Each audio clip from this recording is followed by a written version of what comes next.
Bine v-am găsit, bine v-am regăsit, dragilor din Zodia Capricorn, oriunde v-ați afla. Și uite că am ajuns și la a doua lună de toamnă, la luna octombrie, așa că astăzi voi face lectura generală pentru această lună.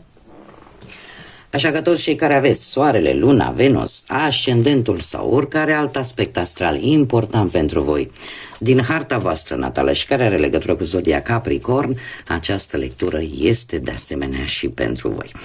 Ca de fiecare dată, nu uitați, este totuși o lectură generală, vă rog să luați decât acele mesaje care rezonează cu voi, restul lăsați-le să zboare în univers, pentru că sigur sunt pentru alte energii care într-o mai mică sau mai mare măsură au legătură cu Zodia Capricorn. Și înainte de a începe lectura propriu-zisă, așa cum am făcut și la celelalte zodii, consider că e benefic de știut să vorbim un pic despre această lună octombrie din punct de vedere astrologic.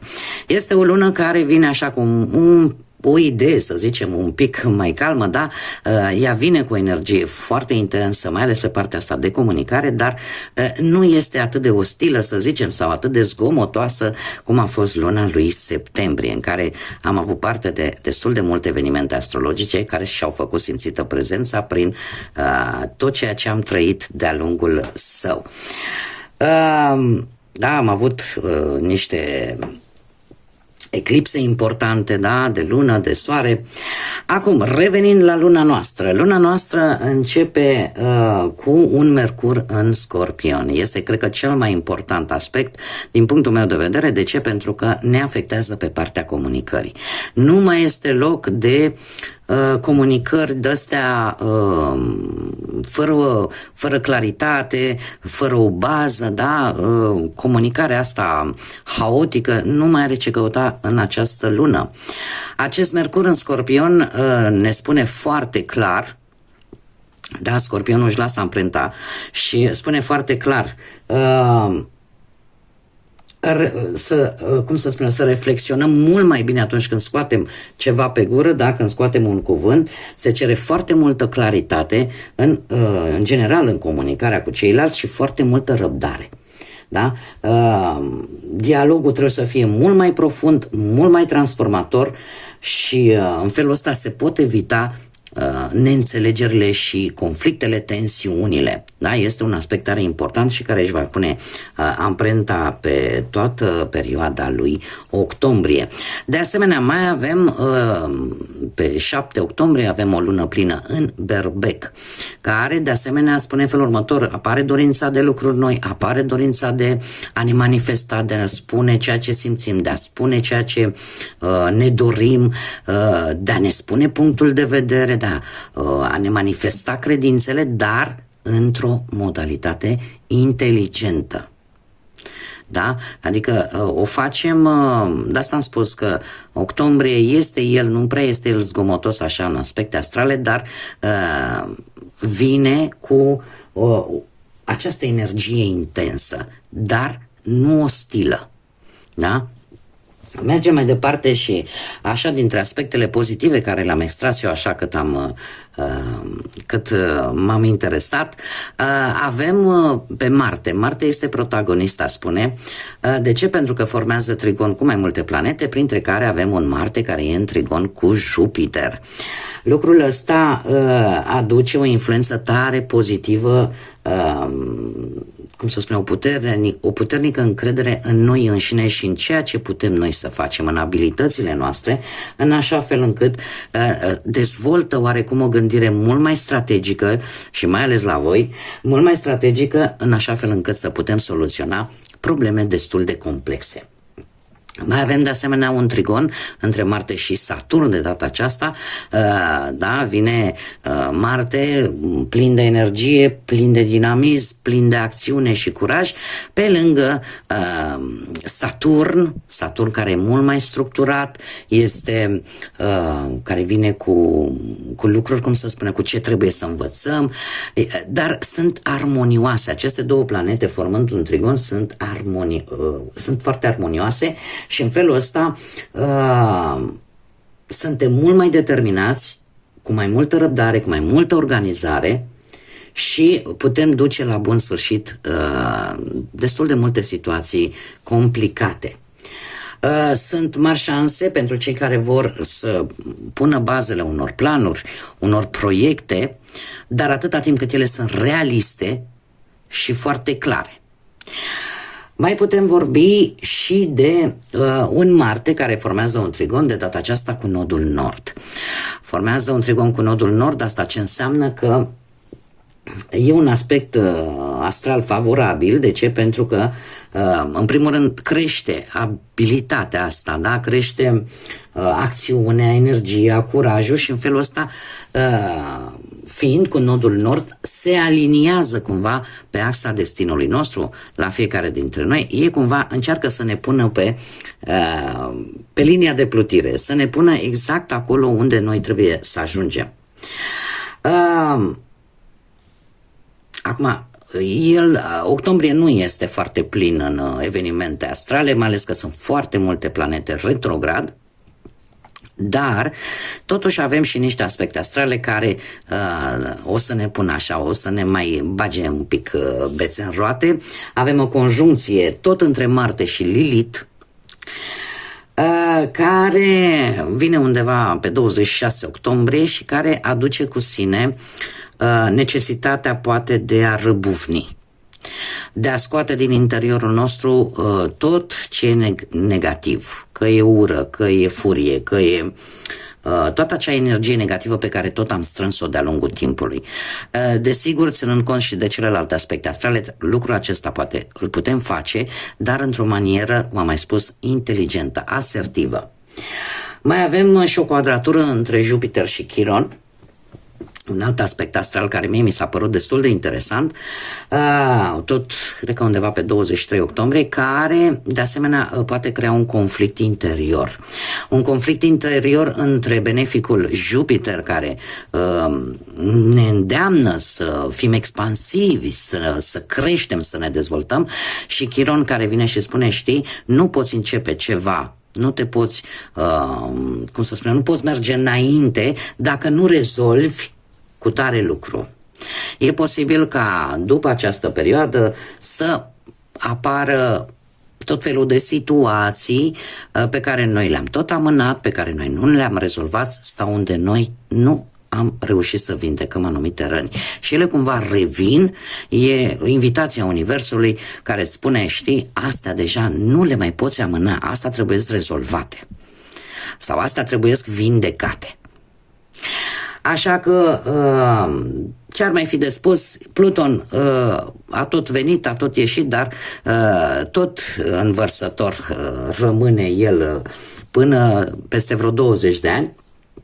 Așa că restructurarea radicală, mai ales pe structura socială, pe tehnologie, eu aș zice că există acest eveniment, această mișcare a lui Pluton învărsător ne va îndemna tare mult să distrugem ceea ce este vechi, ceea ce nu ne mai folosește și ne îndeamnă tare mult la un echilibru în ceea ce privește puterea, mai ales pe partea asta digitală, tehnologică, și aduce mari schimbări la nivel de conștiință socială. Și, desigur, și provocări, mai ales pe partea asta controlului și a părții private. Cred că aici ce am reușit eu așa să extrag pentru voi, ce mi s-a părut mie mai important, pe voi, dragilor, toate aceste lucruri, toate aceste aspecte astrale, pe voi ca și zodie, dragii mei din Capricorn, eu aș zice că pentru voi octombrie vine cu niște reușite. E adevărat, niște reușite care nu au neapărat o semnificație la nivel personal. Sunteți în mare parte, nu știu, parcă nu vă mai mulțumește anumite reușite din exterior. Da? Parcă ceva acolo nu mai e suficient. Apare o șansă importantă, mai ales pe partea asta a negoțului, a afacerilor. Nu știu, e posibil, nu știu, să apară anumite semne de întrebare vis-a-vis de anumite lucruri, mai ales pe partea asta a carierei, și care să vă pună pe voi să vă gândiți, dom'le, e într-adevăr bun pentru mine respectivul job, respectiva ofertă? Pe partea relațiilor, aș spune că se cere un pic mai multă prezență emoțională, ca să zic așa. Să fiți un pic mai, din punctul ăsta de vedere al emoțiilor, al sentimentelor, să fiți un pic mai prezenți. Da, adică voi ca și zodie, eu nu spun că acum nu aveți sentimente, dar în această lună, în mod deosebit, vi se cere să fiți un pic mai prezenți pe partea asta a vieții relaționale, sentimentale, emoționale, da? Posibil să apară și anumite necesități ascunse, adică să simți nevoia să le exprimi, poate nu neapărat într-un mod agresiv, dar într-un mod onest. E posibil ca unii dintre voi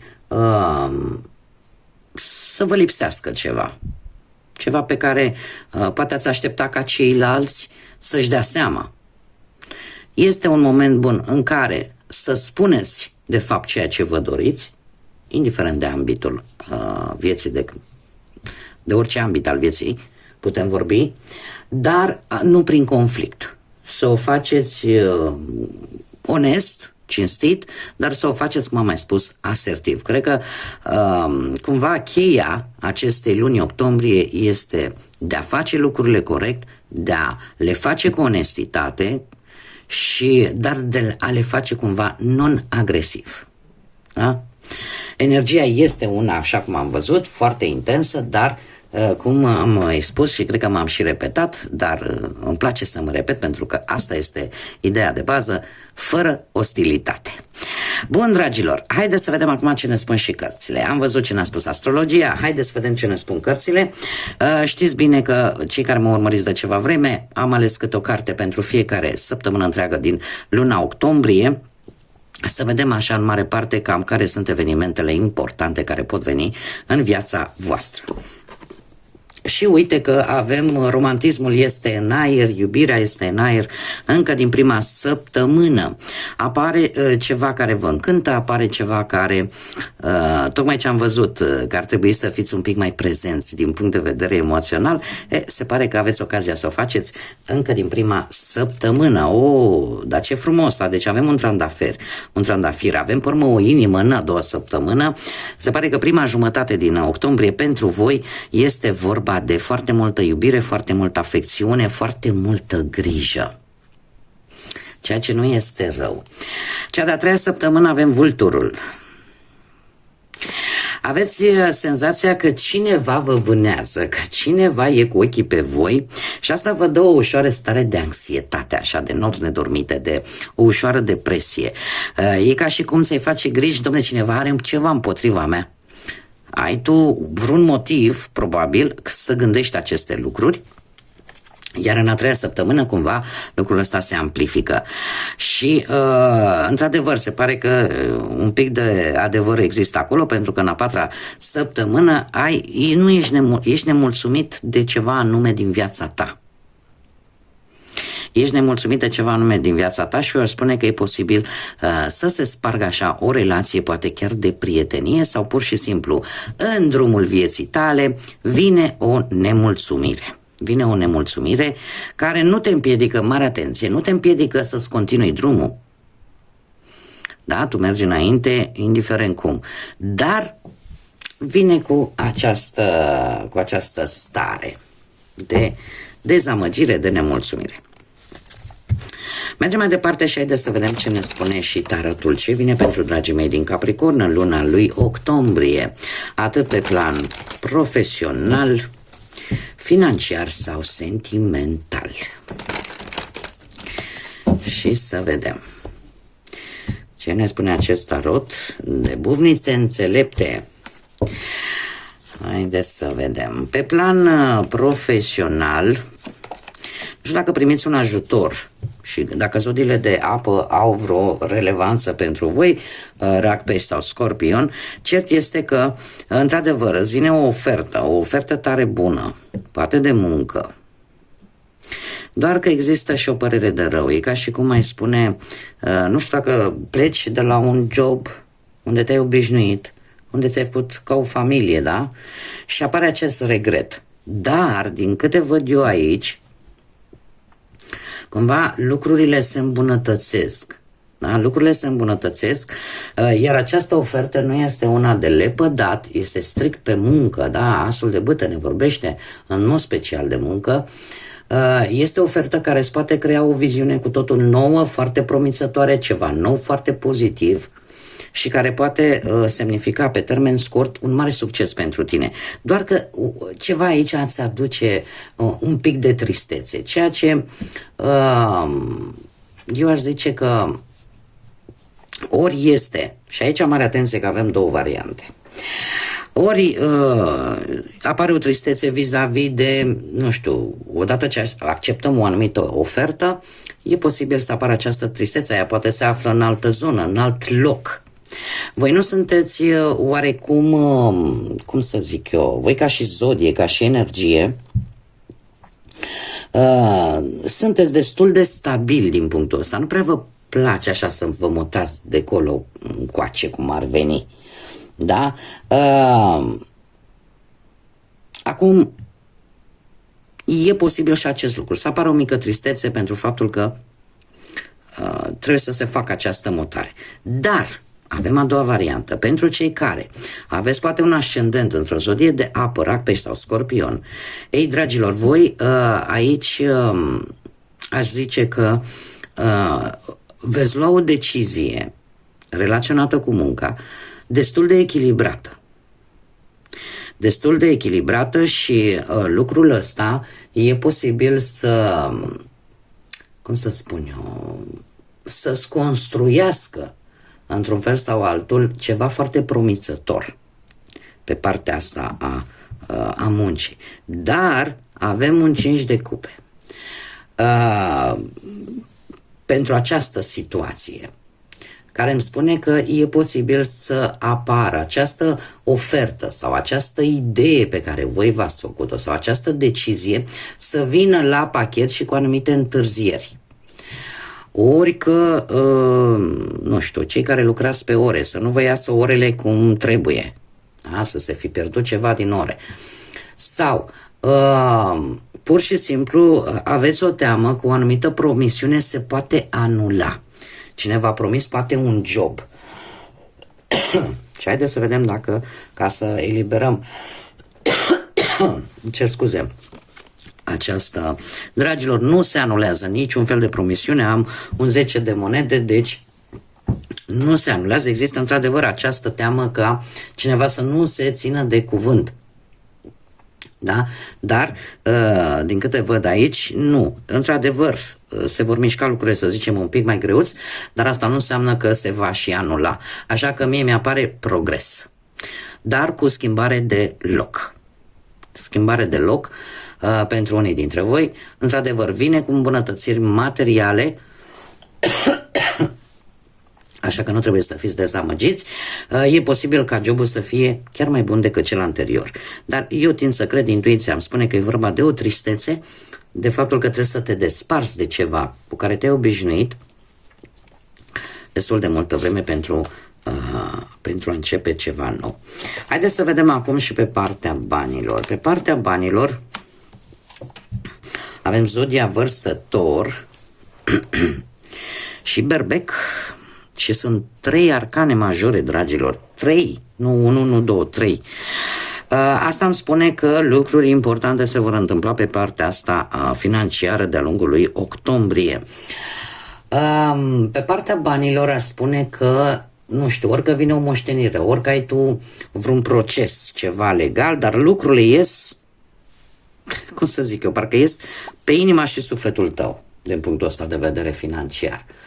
Da? Ori că ai o reușită financiară, cum am mai spus, la care tu ai visat, la care tu te-ai gândit, la care, cum să spun eu, ai muncit, poate ai sperat. Este ceva care se concretizează. Și eu aș spune că e și un dram de noroc aici. Lăsăm la o parte efortul și energia consumată, dar e și un dram de noroc, așa că bani vă vin. Bani vă vin și lucrul ăsta, chiar dacă nu vor veni, să zicem, este ceva important. Asta pot să vă confirm, pentru că avem 3 arcane majore. Este ceva foarte important, dar cumva vestea, cum să zic eu, știrea, ca să zic așa, vine undeva, eu aș zice, către sfârșitul lui octombrie. Da, cu judecata. Este ceva, ori semnați voi vreun contract, ori, așa cum am mai spus, ceva documente foarte favorabile pe partea asta a banilor și, de asemenea, judecata vorbește și de lovituri de noroc. E o schimbare, e un triumf care te stabilizează. Acum, știu că mulți o să zic, dacă mă toacă loteria și, cum spun spaniolii, da, dacă câștig la loto. E posibil și lucrul ăsta, dar nu pot să vă spun cu certitudine că fix de la ăsta va fi. Dar aici implică și un pic de noroc și un pic de inteligență, de istețime, care vă și caracterizează. Lucrurile merg bine.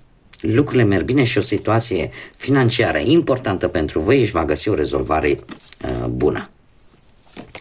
Mergem mai departe, haideți să vedem pe plan sentimental. Pe plan sentimental, cei care sunteți deja angrenați într-o pereche, într-o relație, dragilor, se repetă zodiile de apă, Rac, Pești sau Scorpion. Și trebuie să vă spun un lucru. Mai ales cei care aveți poate Luna sau Venus sau chiar ascendentul într-o zodie de apă. După cum bine am văzut, se pune foarte mult accent pe acest lucru. Pe partea asta a relației, conexiunea nu este una rea, este o conexiune destul de solidă, doar că cu acest 6 de spade și un alt 5 de spade, eu aș spune că unii dintre voi veți fi tentați, poate, să faceți o anumită călătorie. O călătorie împreună. De ce? Pentru că ori există relația voastră, este una la distanță. La distanță geografică poate să fie, sau pur și simplu comunicarea dintre voi în ultima perioadă nu a fost tocmai una wow, dar nu a fost una tocmai bună. Și atunci se încearcă pe parcursul lui octombrie să se reînvie cumva relația, da?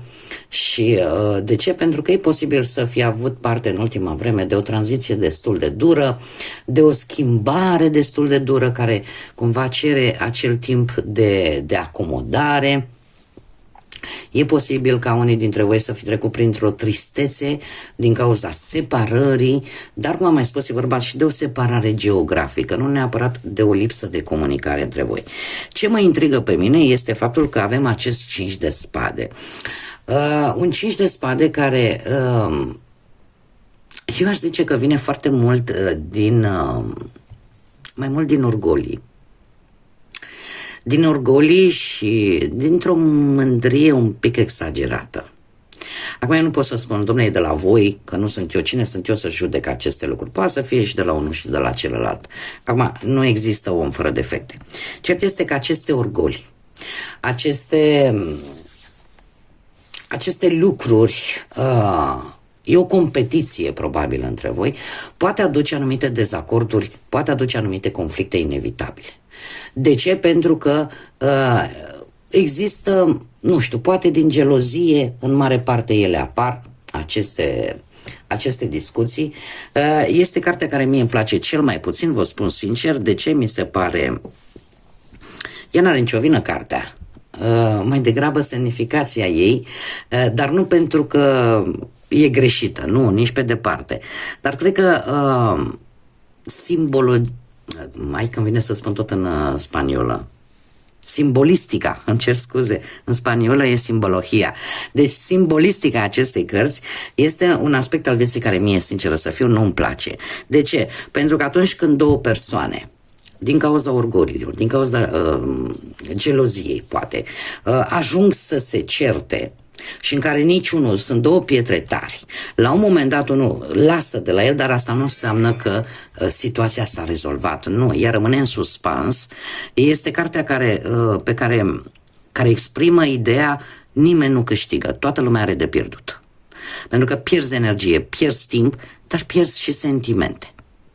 Așa că bine ar fi în această, pentru cei care se regăsesc, desigur, să încercați să evitați pe cât posibil aceste lucruri. Da?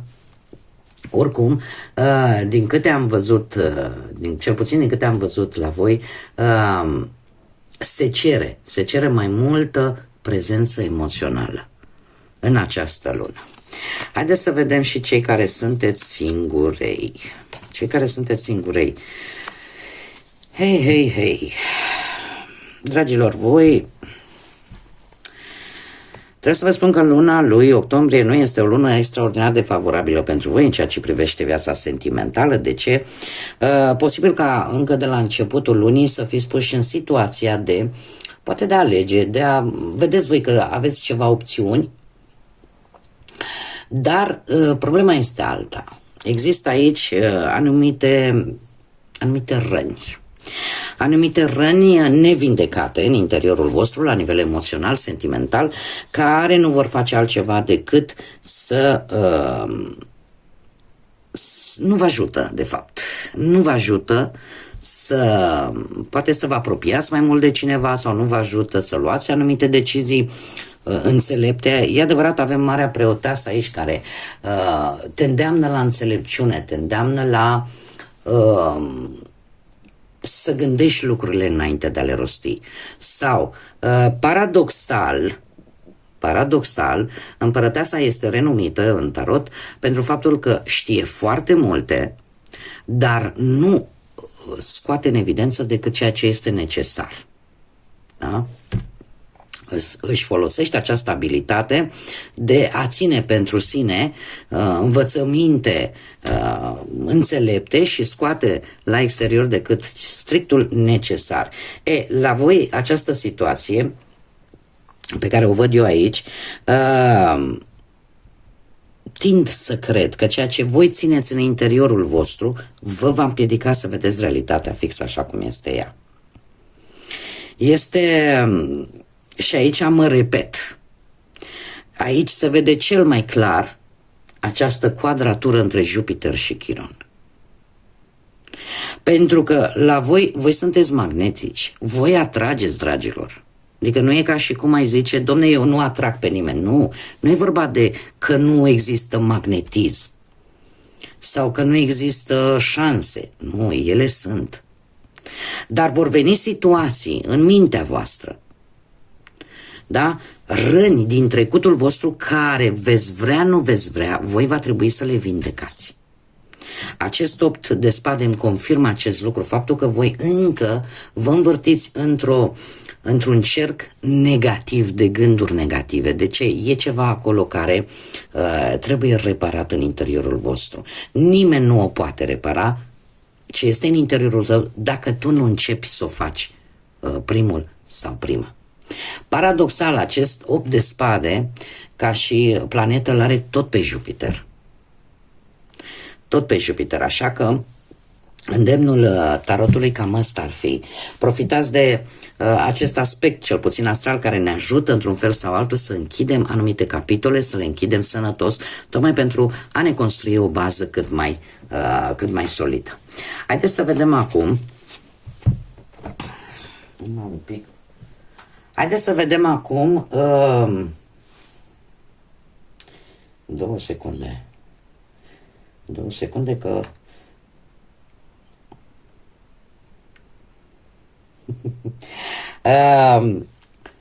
am primit un mesaj de la nepoțelul meu și când e vorba de el sunt aici prezentă. Deci, dragilor, haideți să vedem acum, îmi cer scuze pentru întrerupere, dar mă bine dispune atunci când îl văd, este un înger de copil și îl iubesc maxim. Haideți să vedem acum care este ce inițiale de nume, prenume, pseudonim sau porecle de persoane importante cu care voi puteți interacționa de-a lungul lunii octombrie. Și avem prima literă, litera W. Și haideți că acest pachet de cărți are o textură foarte, foarte ciudată. Nu alunecă, e atât de lucioasă pe o parte și mată pe partea cealaltă, încât nu alunecă foarte tare. Haideți să vedem, avem litera Z, litera B, litera U, litera Y, litera E, litera J și litera T. Ca și zodii, în afară de cele pe care tocmai le-am menționat în lectură, se mențin zodiile de apă, rac, pești, scorpion. Mai avem de asemenea zodii de aer, gemeni, balanță, vărsător și, mai puțin, dar nu deloc, zodiile de foc, berbec, leu, săgetător. Acum, dragii mei, haideți să vedem și care este surpriza lunii octombrie pentru voi, dragilor. Surpriza pentru voi este numărul 5, în 5 zile, în 5 săptămâni, ori data de 5 octombrie, în care tu vei decide pentru tine însuți. Este vorba despre o schimbare, este vorba probabil de o schimbare care necesită să fiți un pic mai flexibili și să vă adaptați. Și eu aș mai spune că e posibil să aibă legătură poate și cu un conflict. Cu un anumit obstacol sau cu noi experiențe care vin în viața voastră și la care voi trebuie să vă adaptați, dar care veți decide efectiv, vă veți gândi la voi, veți decide strict pentru voi. Mergem mai departe și haideți să vedem și Universul. Universul, ce mesaj are pentru voi, dragilor din Capricorn, pentru luna octombrie? Care este mesajul pentru dragii mei din Capricorn în partea Universului? Opa. Și am chiar două. Știu că lecturile astea au fost un pic mai lungi, dar am simțit nevoia să o fac în speranța că acest lucru vă poate ajuta. Dragilor, primul mesaj al Universului spune în felul următor: nu poți face același lucru la nesfârșit și să te aștepți să ai un rezultat diferit. Schimbarea vine schimbarea apare atunci când gândim lucrurile într-un fel pe care nu am făcut-o până în prezent. E ca și cum ai zice, nu mai merg pe aceeași stradă, deci exact exemplul ăsta mi se dă, nu mai merg pe aceeași stradă pe care am mers în fiecare zi. E ca și cum ai lua pe o altă stradă pe care n-ai mers niciodată. Este de fapt un îndemn de a, cum să spun eu, am mesaje care vin de multe ori de la voi, dragilor, nu neapărat de la voi ca și zodie, în general, de la cei care mă urmăresc, care îmi spun: dom'le, eu aștept schimbarea, dom'le, eu aștept schimbarea, vreau să vină. Nu, schimbarea pleacă în primul și în primul rând de la noi, de la mentalitatea noastră, de la felul în care facem lucrurile. Pentru că Universul, Divinitatea, Dumnezeu, cine vreți voi, în funcție de ce credință aveți fiecare, ne poate da nu că o șansă sau o oportunitate, ne poate da și de mii. Dacă noi facem lucrurile la fel, rezultatul va fi la fel. Este un îndemn de a încerca cumva să vedeți diferit, să acționați diferit, în felul ăsta să aveți rezultate diferite. Cel de-al doilea mesaj vine cu următorul lucru. Știu că în ultima perioadă te-ai întrebat și ți-ai pus semne de întrebare dacă ești îndeajuns de bun, de bună, de puternic, de puternică să faci ceea ce inima îți cere. Acest mesaj este aici să-ți reamintească că ești mai mult decât capabilă să faci acel lucru. Ridică-te și fă un salt de încredere. Este de fapt ideea de a nu ne desconsidera noi pe noi, pentru că în momentul în care o facem, deja știți cum e, nu contează. Când avem câte o situație negativă, că de obicei cam atunci se întâmplă, atunci când renunți, atunci când începi să ai o părere proastă vis-a-vis de tine, de fapt, este primul pas în a pierde bătălia respectivă. Așa că acest mesaj vine și spune, știi, noi suntem aici să-ți readucem aminte că ești mai mult decât capabilă să faci, să mergi înainte, să te ridici. Da? Tocmai de aceea zice, ridică-te și dă un salt de încredere. Dar în primul rând, dă-ți ție încredere în tine însăți, în tine însuți. Bun, dragilor, mesaje frumoase. Trebuie să vă spun, simt nevoia să spun acest lucru, chiar dacă o să mă lungesc, că l-am făcut deja de 35 de minute. Nu mai contează, dragilor, am o energie extraordinară la lectura voastră. Nu știu de ce. Am o energie atât de pozitivă și atât de caldă și atât de bună, încât simt nevoia efectiv să vă spun acest lucru. Ceea ce eu cred că este un bun semnal. Un bun semnal. Eu oricum vă doresc un octombrie cât mai liniștit, cât mai plin de tot ceea ce voi vă doriți. De stabilitate, de ce vreți voi. Să aveți parte de multă lumină, dragilor, de lumină în suflete, de lumină în modul în care voi gândiți și vedeți lucrurile. Până data viitoare, când ne vom reîntâlni la o nouă lectură, tot binele din lume și, desigur, să fiți iubiți, dragilor.